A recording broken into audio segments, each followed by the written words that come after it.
So actually, when you're planning a project, plan it nice and early, and don't just think of a question. You need to have smarter objectives and finer objectives. Some of you might know this as SMART objectives or SMART goals. So SMART plus 2 more letters at the end. We'll see what those mean.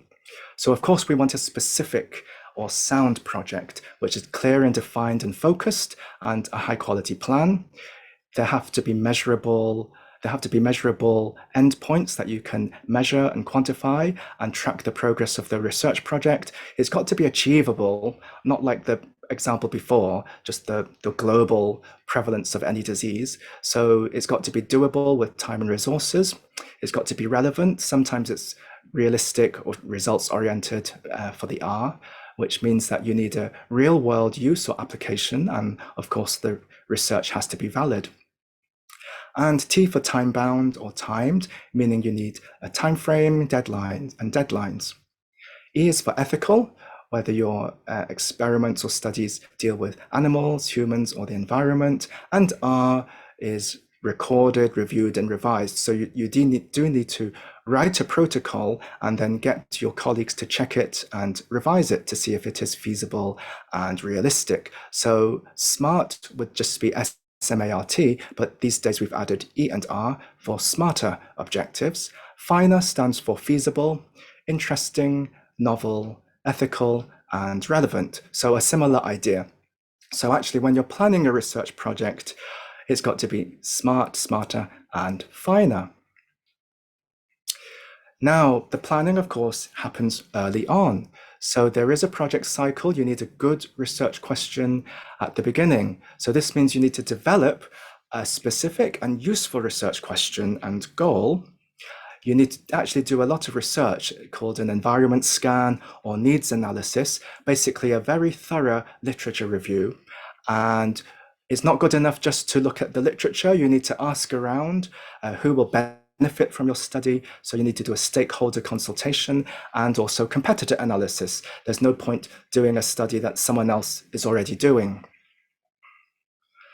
You need to design your study well.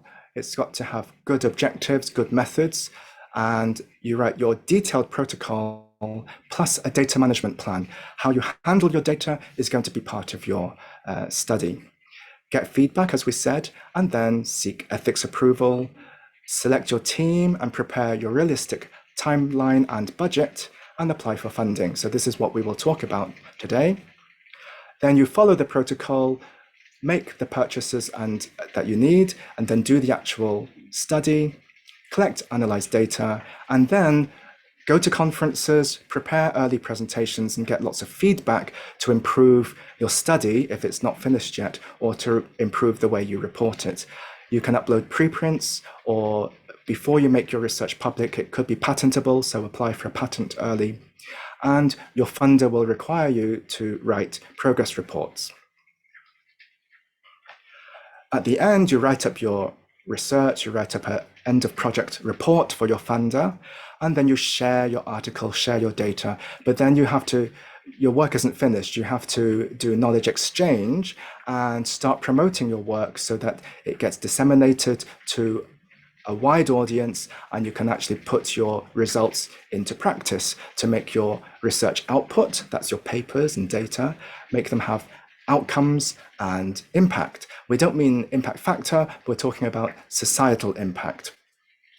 And then as you apply your findings, you help society and identify new gaps.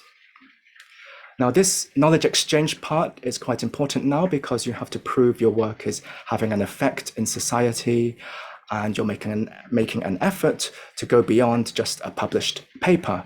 And your institution will ask you to write reports. They do research assessments every now and then, and the government or the funders will ask for an impact case study or impact report for how your study was actually used. And that's how the funder determines institution level how much money to give to research, to the next research project.